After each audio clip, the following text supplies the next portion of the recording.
Some plays feel like they were created as part of a writing project that someone really liked and thought it would be a good idea to flesh out into something bigger. Sometimes expanding the project works. More often than not, it won't. If you're lucky, you'll get something that's moderately enjoyable that will entertain you and connect with you to some degree.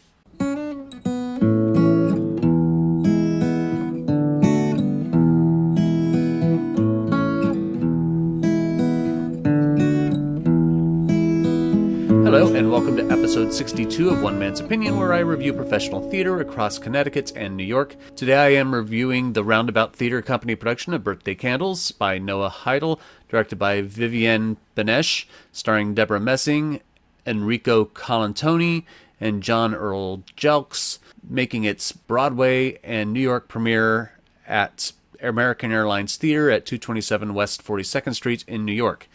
I am a rebel against the universe.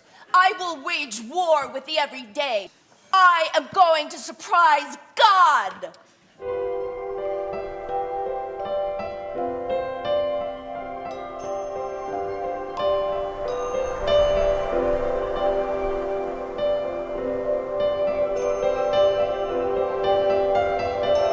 pretty much had to memorize the entire speech. Since we were kids. Eggs, butter, sugar, salt. The humblest ingredients. Look deeper and you'll find the story of the universe! I'm glad I was able to provide you all with some amusement.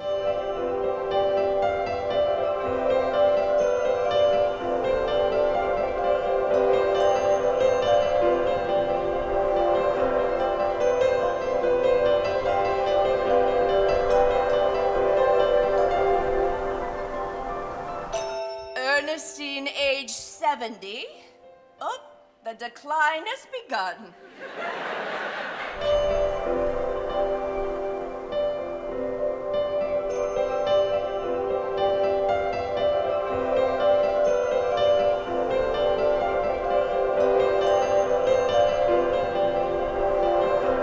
Risk your heart. Find your place in the universe. Do that for me. I promise. I wish you so many beautiful hours.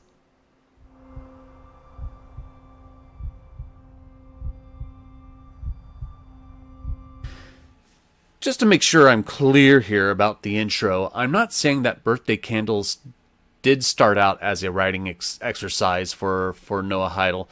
I really don't know.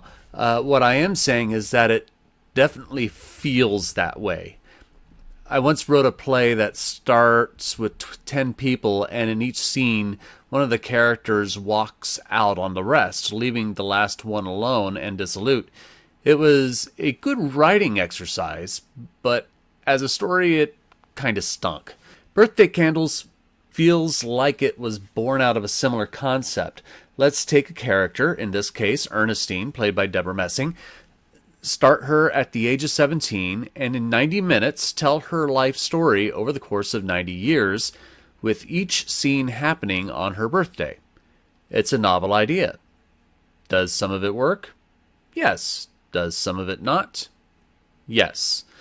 For me, most of the problem is in the first half of the script. It took too long for me to really invest into the concept of the piece.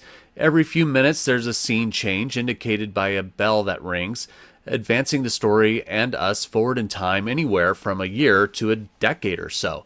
As each scene changes, so does the mood, because the relationships have changed between scenes. One family member gets sick, two of them are fighting, someone has gotten married, or a new character is introduced that everyone knows except the audience.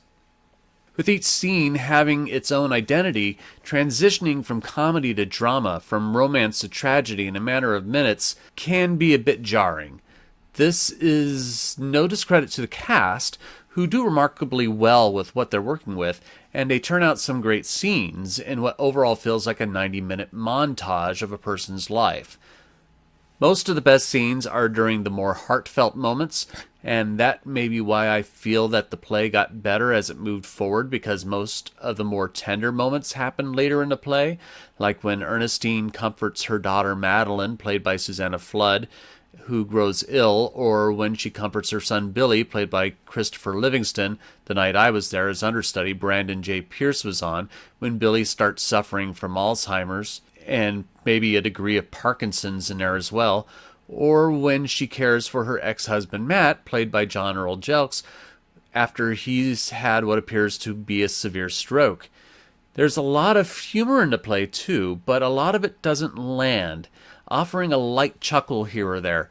When the humor works, it usually revolves around two actors. One is Enrico Colantoni, who plays Kenneth, Ernestine's neighbor, who holds the world's longest burning torch for Ernestine, and she refutes his advances throughout. The other is Crystal Finn, who plays several roles, and most notably Billy's accident-prone and absurdly self-conscious girlfriend and then wife, Joan. Both Colantoni and Finn have the best comedic timing with Messing, and their personalities just bring a nice freshness to the piece. Messing herself gives a solid performance.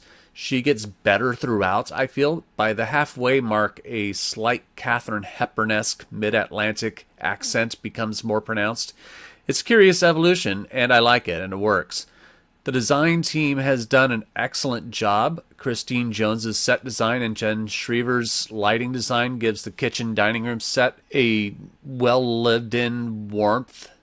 The objects of memory floating above the stage, along with the moon, illuminated in different phases, helps impact the play's themes of memory and time. John Gromada's sound design helps etherealize that world also.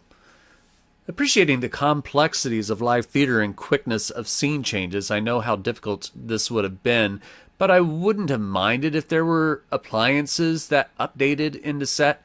I feel like there is no way that refrigerator that's there at the top of the show would still be running 90 years later. Birthday Candles is a decent play. It takes about half the runtime to really get invested, but once you're locked in, it can be at times a really touching, moving, and occasionally funny show. But I am only one man's opinion, so be sure to leave yours in the comments below. If you're interested in seeing Birthday Candles, I'll leave a link in the description below where you can order tickets. Like, share, subscribe, and hit the notification bell to be alerted to my next review.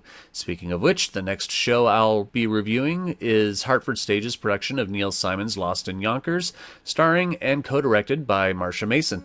Thank you for watching, and I will see you at the theater.